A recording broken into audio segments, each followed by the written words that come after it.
Salut à tous, j'espère que vous allez bien. Aujourd'hui, je voulais tout simplement partager quelque chose. En lisant les évangiles, il y a beaucoup de fois où il est dit Jésus ému de compassion. Ému de compassion. Et parfois, tellement on est bien, quand je dis bien, c'est-à-dire on est en train de se sanctifier, n'est-ce pas, dans sa vie personnelle. On veut plaire au Seigneur. On aime le Seigneur. Mais il faut qu'on fasse attention à ne pas manquer de manifester cet amour envers les gens qui sont autour de nous. On ne doit pas être aveuglé. Je dirais même pas aveuglé, mais manquer de compassion envers les gens qui sont autour de nous, qui n'ont pas encore reçu l'évangile pur, ou bien qui sont encore dans le péché, parce qu'il y a un besoin. Le Seigneur, il dit, la moisson est grande, mais il y a peu d'ouvriers. Et prions pour que le Seigneur envoie des ouvriers. Ayons ce cœur rempli de compassion.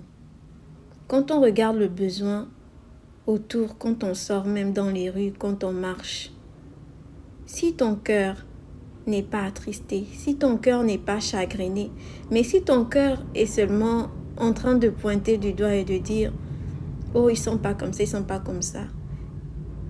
Ils ne font pas ça. Moi, je me sanctifie, moi, je me mets à part. Moi, je suis à part. Je suis en train d'attendre le Seigneur. Ça me va. » Et qu'en est-il de ce commandement qui dit « Tu aimeras aussi ton prochain » ? L'amour, ce n'est pas seulement dans le matériel, dans le service qu'on peut rendre aux gens, que les autres peuvent voir, mais c'est aussi se rendre compte qu'il y a un besoin là où nous sommes, qu'il y a un besoin autour de nous, et fléchir ses genoux et prendre cette cause en main devant le Seigneur et dire « Seigneur, je vois qu'il y a un besoin chez les enfants, il y a un besoin chez les adultes, il y a ce besoin-là chez les femmes, il y a ce besoin-là chez les hommes, chez les adolescents, dans mon lieu de travail, il y a ce besoin, dans l'endroit où j'habite, je vois ces choses, mais mon cœur est attristé, mon cœur est plus attristé qu'autre chose. Seigneur, oui, je désire que le Seigneur revienne. Je désire que le Seigneur revienne. Mais on dit que celui qui gagne des âmes est sage. Le Seigneur, il s'apprêtait à rentrer dans une ville. Et il était avec ses disciples. Et c'est comme ça que Jean et un autre vont dire au Seigneur, « Seigneur, tu veux qu'on appelle le feu du ciel pour venir les détruire ?»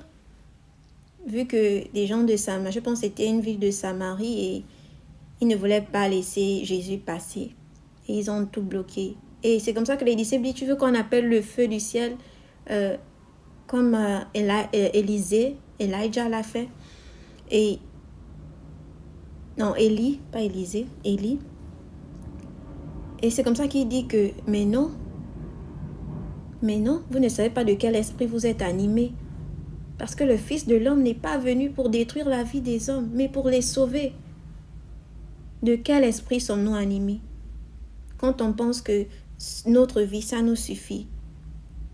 Et quand on voit le besoin autour et on n'est pas attristé. Mais on veut appeler le feu. Parce qu'on n'a pas le cœur du juste qui est attristé. On n'a pas le cœur du Seigneur qui ne brise pas le roseau cassé. On n'a pas le cœur du Seigneur qui est patient. Il dit, son but n'est pas que les âmes périssent. Je ne parle pas de tolérer, mais je parle de ce cœur qui, dans le silence, dans le secret, est attristé de ce qu'il voit et qui prend cette cause en main.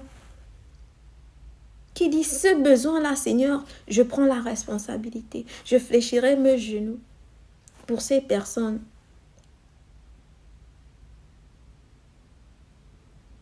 il y a des besoins.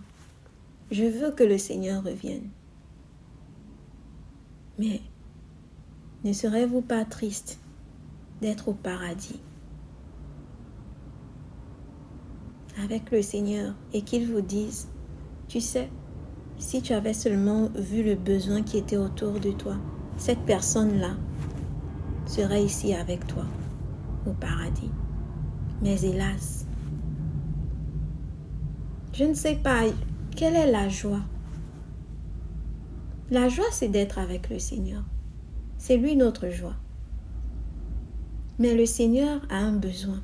Si on aime le Seigneur, on va partager son besoin, on va partager son cœur. Si tu aimes quelqu'un, tu vas l'aimer. Ceux qui l'aiment, tu vas aimer. Le Seigneur dit, il est venu sauver des âmes. Est-ce que tu partages cela avec lui? Est-ce que tu partages cela avec lui? Ou tu es plus intéressé par la connaissance que de voir le besoin qui est autour de toi? Il y a un besoin, il y a un grand besoin. La moisson est grande. Vraiment, la moisson est grande. Et si on regarde autour de nous avec les yeux du Seigneur, on va voir qu'il y a la moisson partout. Il y a des besoins partout autour de nous. Il y a des besoins. Les gens disent, oh, je ne sais pas pourquoi il faut prier. Il y a des besoins autour de nous. La Bible nous demande d'élever des mains pures pour tous les hommes, tous les hommes, tous les hommes. Il y a des besoins autour de nous. Dans nos familles, il y a des besoins. Là où nous habitons, il y a des besoins. Quand on va dans un magasin, il y a des besoins. Il y a des choses qui nous attristent. Il y a des choses que vous pouvez voir qui vont vous attrister. Mais prenez cette cause-là en main et allez-y auprès du Seigneur. Plaidez pour ces âmes. La compassion. Ça commence dans le cœur. On est attristé, on est chagriné de ce que les gens sont en train d'aller dans la voie populaire, la voie du monde. Ils ne s'en rendent pas compte. Que le Seigneur nous aide à écouter son cœur et qu'il nous remplisse aussi de compassion et de miséricorde et surtout de patience, qu'il nous donne de voir comme il voit, d'écouter comme il écoute.